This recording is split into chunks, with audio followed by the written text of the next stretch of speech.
Hello, everyone, and welcome back to Improve English Talk, where learning English is calm, friendly, and fun.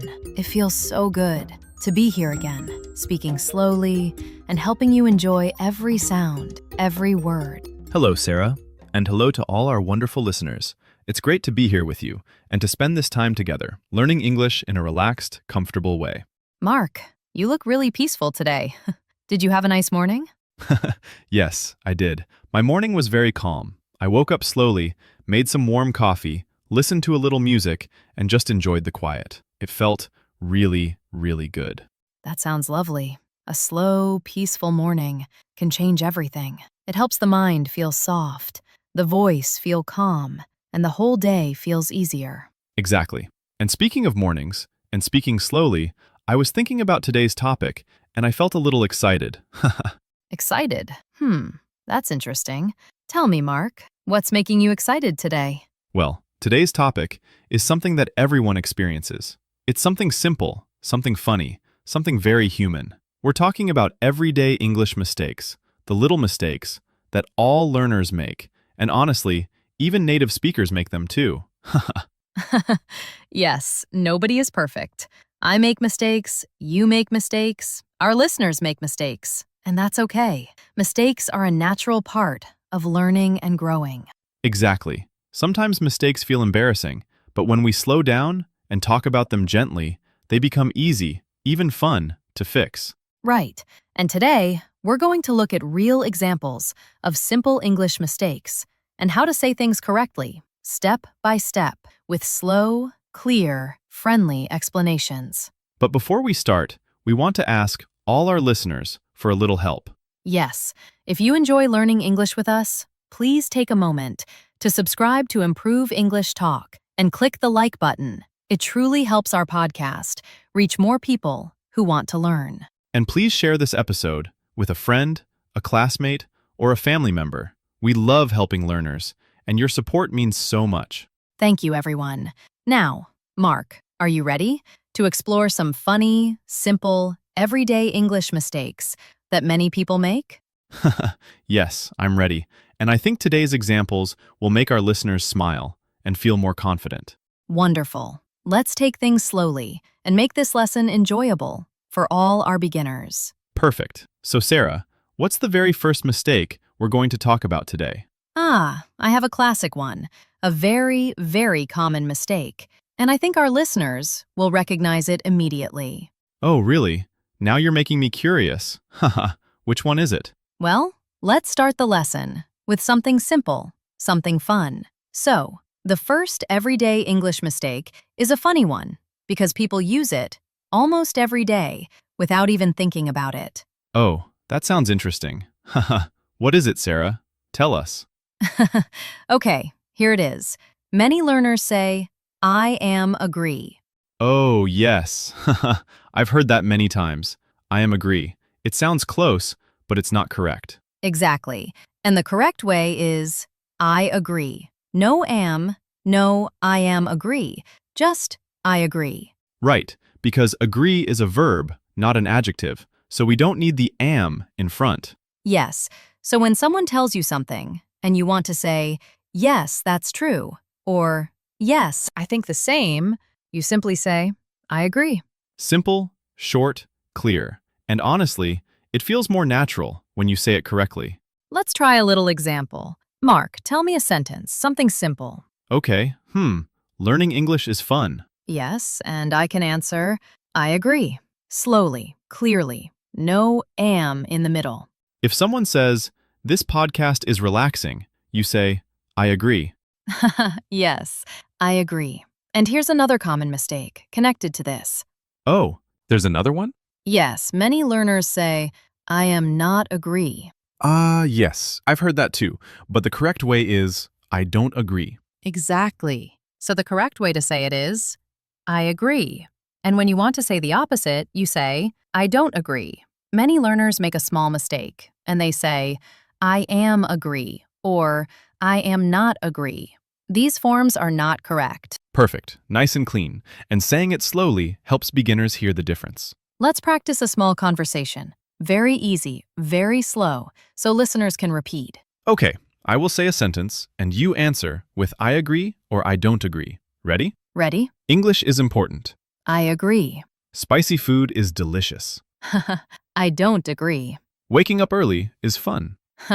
I don't agree at all. See? It's simple, but very useful. And when you say it correctly, you sound more natural. Yes, and the more you repeat these small phrases, the faster they become automatic. And I think this mistake is easy to fix once you hear it in a real conversation, like this. Exactly. And now, are you ready for the next everyday English mistake? Oh yes, I have a feeling this next one is also very, very common. You're right. Let's take it slowly and talk about another mistake many beginners make. So, the next everyday English mistake is something we hear all the time, and it's so common that many learners don't even notice when they say it. Oh, interesting. That sounds like a big one. What is it, Sarah? It's the difference between saying, I have 20 years, and I am 20 years old. Yes. This is a very common mistake. Many languages use the structure, I have X years, but English is different. Exactly. In English, we don't have age. We are a certain age. We say, I am 20, or I am 20 years old, not I have 20 years. Right, and sometimes learners repeat this mistake because it feels natural in their language. But in English, it sounds a little strange. So let's make this super clear. The correct sentences are, I am 20 and I am 20 years old. Many learners make a mistake and say, I have 20 years, but that is not correct in English. Perfect, clean, simple. And when you say it slowly, it becomes easier to remember. Let's try some easy examples. Ready? Ready?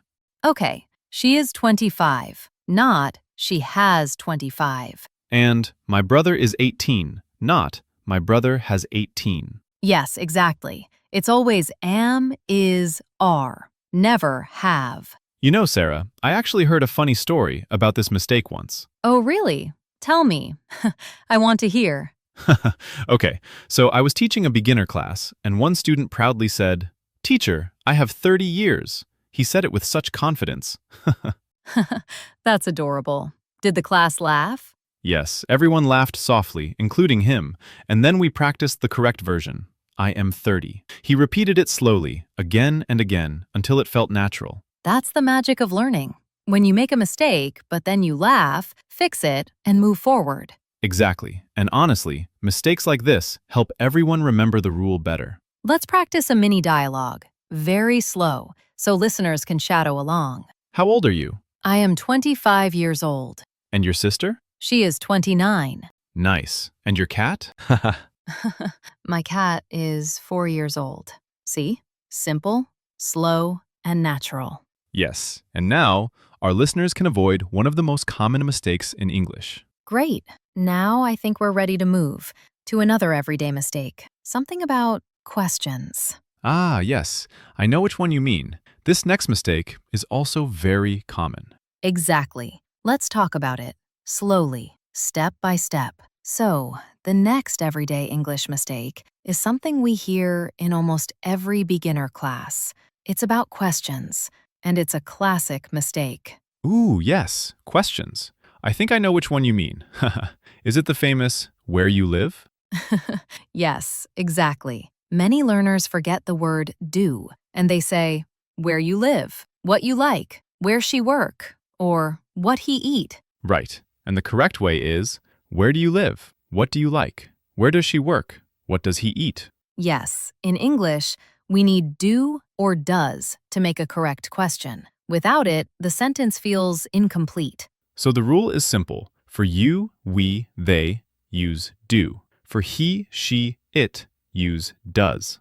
Exactly. So if I ask Mark, I say, where do you live? And if Mark asks about my sister, he says, where does she live? Very easy, once you practice it slowly. Let's practice a few, so our listeners can repeat after us. Where do you live? I live in a small town. Where does he work? He works in a hospital. What do you like to eat?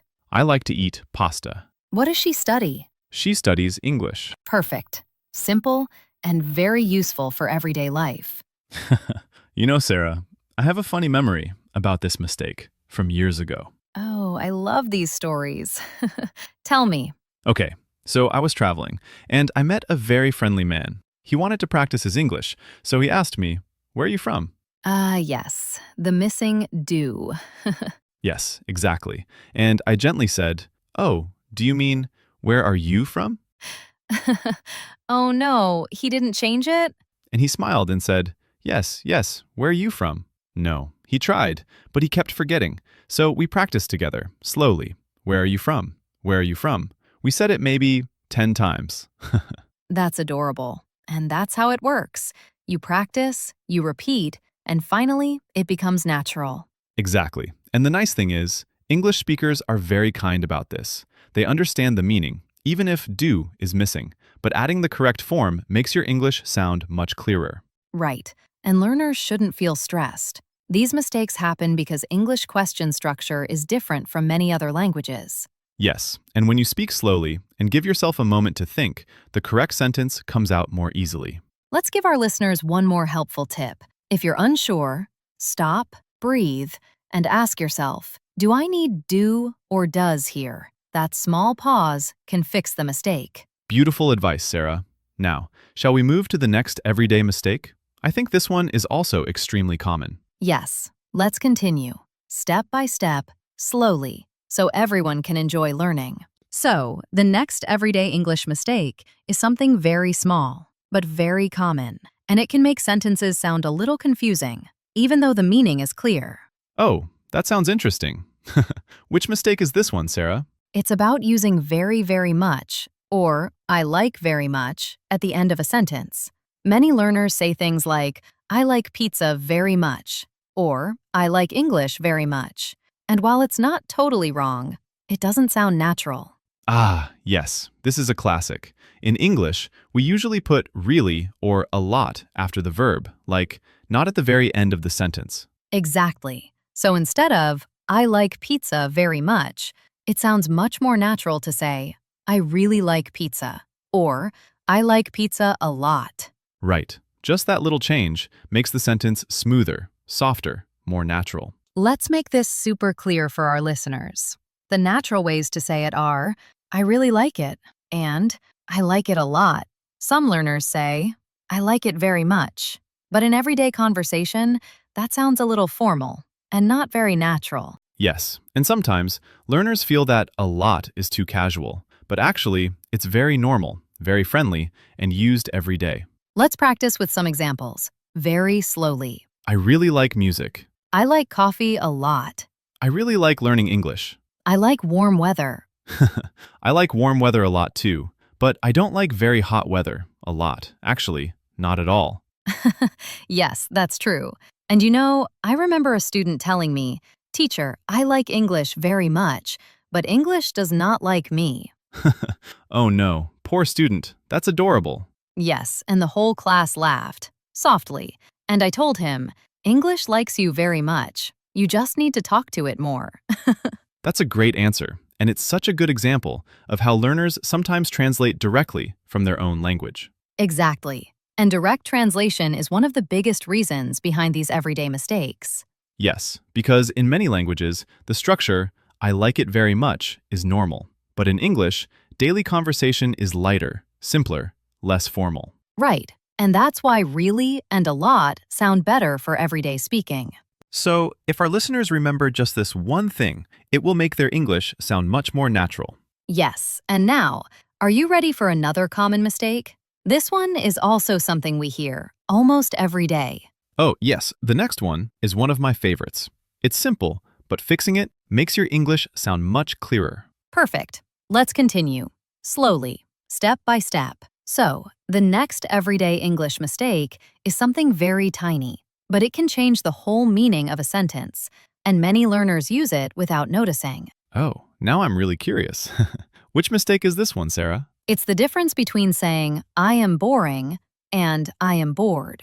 Ah, yes, this is a famous one. And the difference is actually very big. Exactly. When you say, I am boring, you're telling people that you make other people bored. You're saying you're not interesting. And I don't think anybody wants to say that. Yes, probably not. But I am bored means you feel bored. You need something fun or something new. So let's make this very clear. I am bored, my feeling. I am boring, I make others feel bored, mixing them by accident. Exactly. Here's another pair many learners mix. I am interested. I am interesting. These are different too.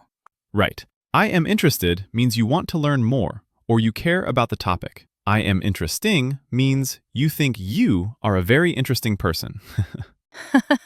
Yes, so we have to be careful.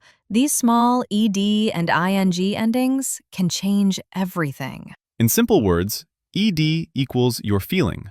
Ing equals the thing that causes the feeling. Exactly. So, I am tired, my feeling. The day is tiring, the thing that caused the feeling.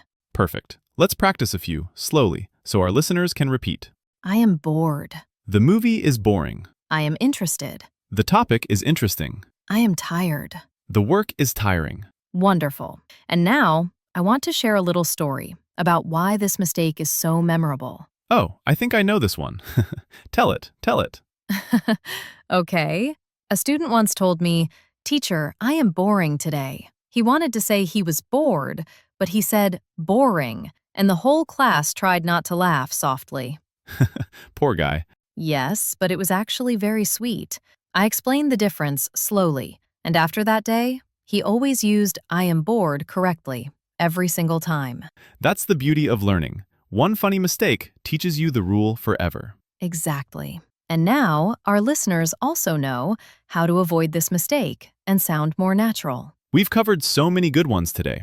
I agree, I don't agree. I am 20, do, does questions. I really like it. And now, boring versus bored. Yes, and soon we will wrap up this lesson with a gentle recap and a small practice question, just like our listeners enjoy. Perfect. Let's slowly bring everything together in our final section. So, we have reached the calm end of today's episode, and it feels like we covered so many useful, everyday English mistakes in a simple, friendly way. Yes, we really did. And we took our time, step by step, so our listeners could relax, listen, and learn without feeling rushed. Let's give them a gentle recap of what we talked about today, so everything stays fresh in their mind. Good idea. So first, we talked about the small mistake. I am agree, and the correct forms, I agree and I don't agree.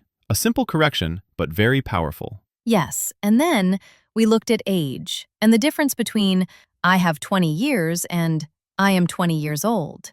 English uses am, is, are for age, not have. After that, we talked about questions and how many learners forget do and does. We practiced. Where do you live? What does she like? Spoken slowly, so our listeners could repeat.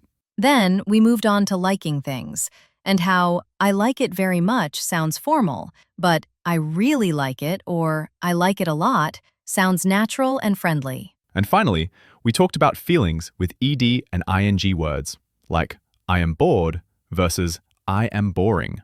A very small difference, but it changes everything.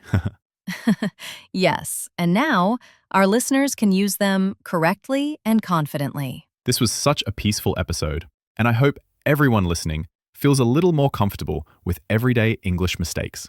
It's okay to make them. It's okay to learn slowly and gently. Exactly. Learning English is not a race, it's a journey, and slow, clear practice is the best way to grow. Before we say goodbye, we have a small question for our wonderful listeners. Yes, we want you to practice in the comments. Please write one simple sentence using something from today's lesson. Maybe, I agree, or I like English a lot, or I am interested in learning. Just one sentence, easy and friendly. We love reading your comments, truly, and it helps you practice your English in a real, practical way.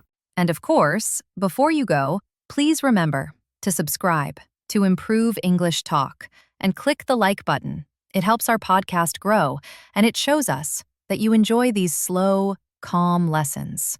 Yes, your support means so much to us. Thank you, truly. We will be back soon with another peaceful, helpful, fun English conversation. Until then, take care, stay kind to yourself, and keep practicing just a little bit every day. Goodbye, everyone. See you next time. Goodbye. Goodbye.